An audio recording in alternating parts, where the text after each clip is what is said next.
Peristiwa tersebut adalah peristiwa dalam keadaan darurat, di mana orang yang menjadi komplotannya ada di lokasi tersebut. Dikira kita lesing, padahal kita sudah infokan kita mau mobil rental, mobil pribadi, dan kita bawa bukti kepemilikan lengkap BPKB, STNK dengan kunci server.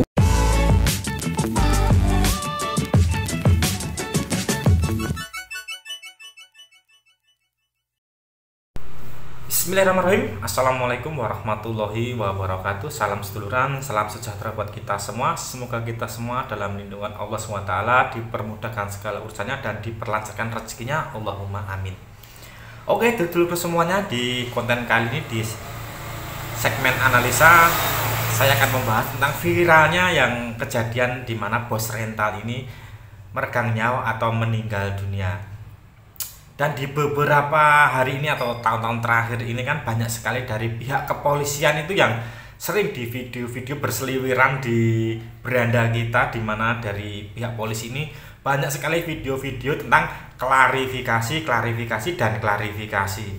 Nah, bahkan video itu sangat banyak sekali dulur-dulur. Dari beberapa kejadian di tahun 2024 itu banyak sekali dari pihak kepolisian yang melakukan klarifikasi. Dan ada apa tokoh ini, apakah dari pihak kepolisian harus introspeksi diri atau bagaimana, ya semua penilaian kami serahkan kepada para netizen atau warga Indonesia bagaimana menyikapi dulur-dulur semuanya tentang kinerja dari pihak kepolisian.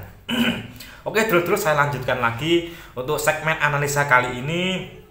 Pembahasan saya akan mengenai tentang bos rental yang meninggal dunia. Kenapa saya bahas? Karena di sini sangat bagus sekali dan ada hal-hal yang menarik yang harus kita bahas di segmen analisa kali ini. Dimana kalau saya pribadi kok seakan-akan banyak sekali kejanggalan-kejanggalan atau keanehan-keanehan, dimana dari pihaknya si A mencari kebenarannya sendiri, klarifikasi, mencari kebenarannya dari pihaknya si B, memberikan statement yang seperti ini. Nah, mari kita bahas, kita analisa seperti apa toh ini klarifikasi dari pihak kepolisian. Oke dulur-dulur, kita simak dulu video klarifikasi dari Kapolres ya. Ini kita simak videonya dulur-dulur. Nanti ada poin-poinnya ya dulur-dulur. Ntar saya buka dulu videonya. Nah ini ya dulur-dulur. Kok saya merasa kok ada beberapa keanehan atau ya. Ini itu kita simak dulu ya. Oke, 1, 2, 3. Saya AKP Asep Iwan Kurniawan SH ya, selaku Kapolsek Cinangka, Polres Cilegon, Polda Banten, mewakili Kapolres Cilegon, Polda Banten, meluruskan berita yang viral terkait dengan dugaan adanya penolakan permintaan atau permohonan pendampingan masyarakat yang ingin melakukan penarikan 1 unit kendaraan di Polsek Cinangka, Polres Cilegon. Yang pertama, saya turut prihatin atas kejadian yang terjadi di kilometer 54. Adanya korban di sana. Nah, perlu juga saya jelaskan bahwa Polsek Cinangka pada tanggal 2 Januari 2025 sekira jam 3.00 WIB kedatangan 1 unit mobil minibus yang berisikan kurang lebih 6-7 orang pria dewasa yang saat itu ketika dikonfirmasi yang bersangkutan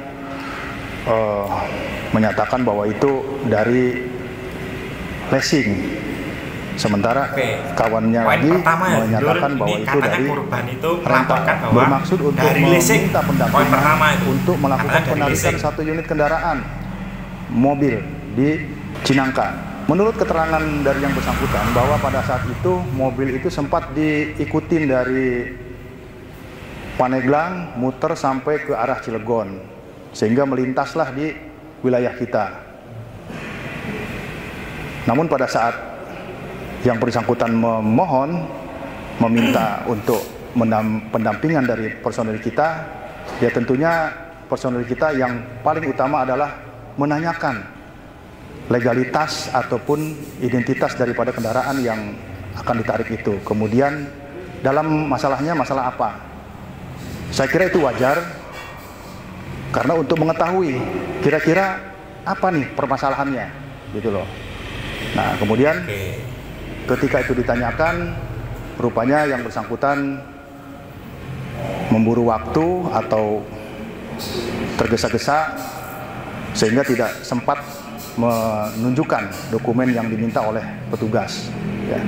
Oke. Kenapa kita mintakan dokumen itu? Ya, dulu berarti kan itu adalah sebagai dasar tidak bisa menunjukkan tindakan kepolisian terburu-buru ya. Nah, untuk kita menghindari atau meminimalisir adanya pelanggaran hukum. Jangan sampai terkesan bahwa nanti ketika anggota Polri ikut di situ, nah ini tidak jelas apakah di mana posisi sebagai anggota Polri untuk penugasan dalam hal penarikan mobil tersebut. Nah, namun demikian, Polsek Cinangka berupaya keras semaksimal mungkin melayani masyarakat. Tidak ada sedikit pun maksud untuk melakukan penolakan terhadap permintaan atau permohonan dari siapapun yang meminta pendampingan. Namun kami juga ini poin yang ketiga nih, polisi tidak menolak ya aturan, biarpun tidak terjadi pendampingan, tetapi karena ini berkenaan dengan coba dianalisa upaya paksa. Ya. Jadi saat itu ditawarkan oleh anggota kita untuk kepada yang bersangkutan untuk membuat laporan polisi sebagai dasar untuk melaksanakan penarikan mobil tersebut. Namun demikian, saat itu yang bersangkutan tergesa-gesa sehingga akhirnya lanjut keluar lagi dari Polsek Cinangka untuk melanjutkan perjalanan. Poin seperti itu yang ini harus membuat laporan dulu. Sekali lagi ya, tidak ada harus membuat laporan dulu. Pendampingan atau tidak ada penolakan permohonan pendampingan dari yang bersangkutan. Nah, itu dulur-dulur tadi videonya gimana? Analisa dari dulur-dulur semua bagaimana tadi? Ya tentang legalitas, tentang yang dikatakan lesing dan yang dikatakan tidak ada penolakan. Nah, ini analisa dari dulur-dulur bagaimana? Dan ini ada penuturan dari pihak korbannya. Nah, nanti dari dulur bisa menilai sendiri ya, menganalisa sendiri. Terus ini gini dulur, ini penuturan dari pihak korban dan ini videonya dulur. 1, 2, 3. Dikira kita lesing, padahal kita sudah infokan kita mau mobil rental, mobil pribadi, dan kita bawa bukti kepemilikan lengkap BPKB, STNK dengan kunci server.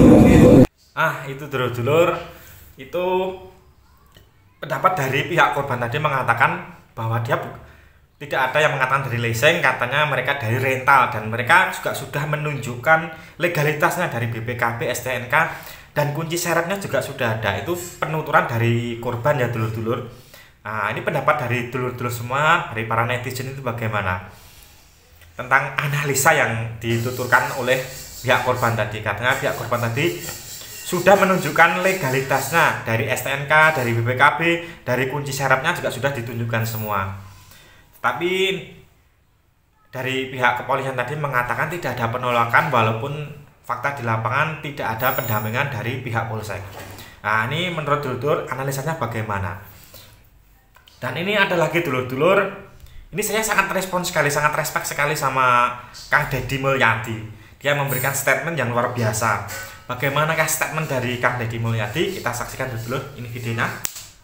Hari ini kita dikejutkan oleh sebuah peristiwa, berita yang memprihatinkan kita semua, di mana pemilik rental meninggal ditembak oleh orang yang menjadi komplotan penggelapan mobil rental. Dan sebelumnya mereka sudah meminta pendampingan di Polsek Cinangka, berdasarkan keterangannya ditolak. Dan kemudian ada klarifikasi, bukan ditolak. Seharusnya mereka membuat laporan terlebih dahulu. Ada hal yang menjadi harus perhatian kita semua, yaitu bahwa peristiwa tersebut adalah peristiwa dalam keadaan darurat, di mana orang yang menjadi komplotannya ada di lokasi tersebut dan membawa mobilnya. Kalau harus dibikin laporan dulu, maka mereka kabur. Untuk itu tindakan-tindakan yang seperti itu mesti dilakukan dengan cepat, karena ini adalah sebuah peristiwa kejahatan yang harus segera direspon.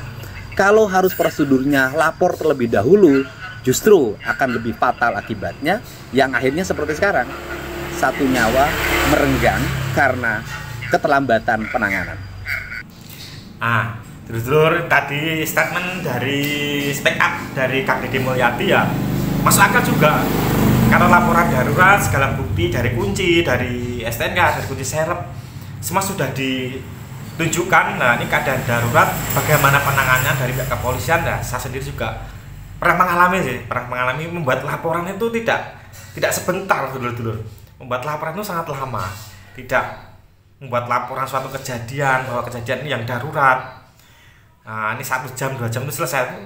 Saya pernah mengalami juga di kepolisian itu, pernah laporan saya lama sekali, bahkan sampai 3 jam, 4 jam saya melakukan laporan, membuat laporan dulur-dulur.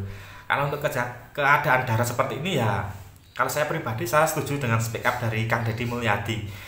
Nah, untuk analisa dari sedulur-dulur dari para netizen, monggo silakan tulis di kolom komentar seperti apa sebaiknya, apakah masyarakat yang harus mawas diri untuk yang menjadi lebih baik sebagai seorang rakyat, ataukah dari pihak kepolisian yang harus merubah segalanya atau introspeksi diri atau gimana ya, kita kembalikan kepada para netizen bagaimana menilainya. Oke dulur-dulur, itulah tadi segmen analisa dari saya. Semoga channel ini bisa bermanfaat, memberikan edukasi yang benar, memberikan edukasi yang positif. Oke dulur-dulur, saya kira cukup sekian dulu konten dari saya. Apabila banyak tutur ucap saya yang salah, saya mohon maaf yang sebesar-besarnya. Akhir salam, wassalamualaikum warahmatullahi wabarakatuh. Salam seduluran.